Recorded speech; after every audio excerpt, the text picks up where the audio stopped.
ये वो कमाल की चीज़ है जो पूजा में ज़रूर होनी चाहिए।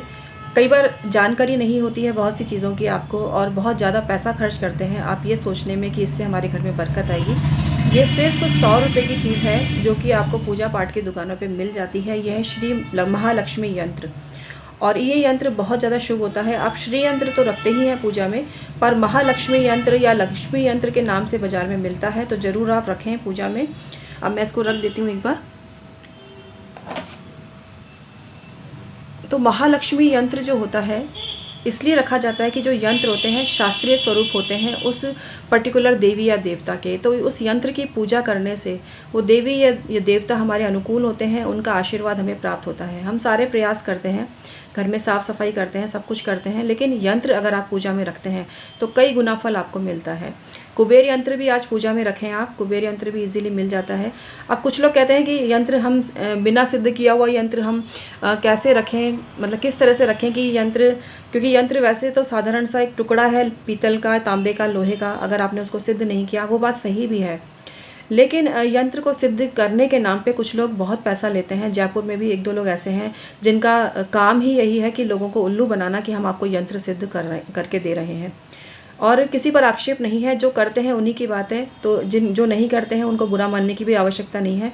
लेकिन कई लोग पैकेज बनाते हैं लोगों से पैसा हड़पने के, और वो सिर्फ सिद्ध करने के नाम पे यंत्र हैं और नग हैं, यही काम करते हैं वो लोग।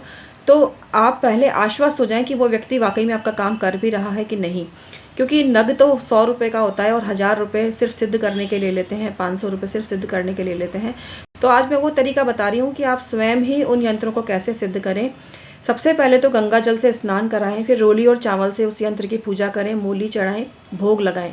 ये सब एक सामान्य प्रक्रिया है। पुष्प चढ़ाएं, ये सामान्य प्रक्रिया है। उस यंत्र के लिए आपको आसन है या एक स्वच्छ कोरा कपड़ा भी ज़रूरी होगा। तो अगर आपने पूजा स्थान में कोई बड़ा कपड़ा बिछा रखा है तो फिर इसकी आवश्यकता नहीं है, नहीं तो छोटा सा सिंहासन ले सकते हो, छोटा सा कोई कपड़े का पीस ले सकते हो, क्योंकि हर जो ग्रहों का यंत्र होता है ना उसका रंग भी अलग अलग होता है, तो उसके हिसाब से कपड़ा लेना पड़ता है। सामान्य तौर पे पूजा में लाल रंग का ही कपड़ा आप लोग बिछाते हैं।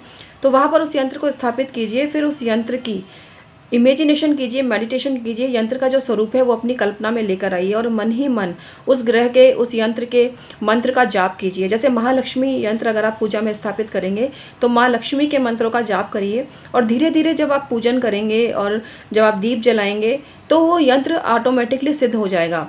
जब मंत्र की संख्या कई लाखों में हो जाएगी, इसमें थोड़ा सा टाइम लगेगा, लेकिन वो मंत्र सिद्ध हो जाएगा, वो यंत्र भी आपका सिद्ध हो जाएगा। तो वो मंत्र और यंत्र दोनों ही आपके काम करेंगे। इसलिए स्वयं ही करें। इसके अलावा जिस माला से आप उस मंत्र को जपते हैं वो माला भी सिद्ध हो जाती है।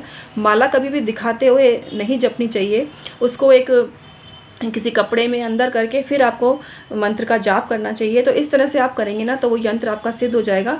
और महालक्ष्मी का जो यंत्र है वो ज़रूर पूजा स्थान में रखें, कई गुना फल आपको मिलेगा।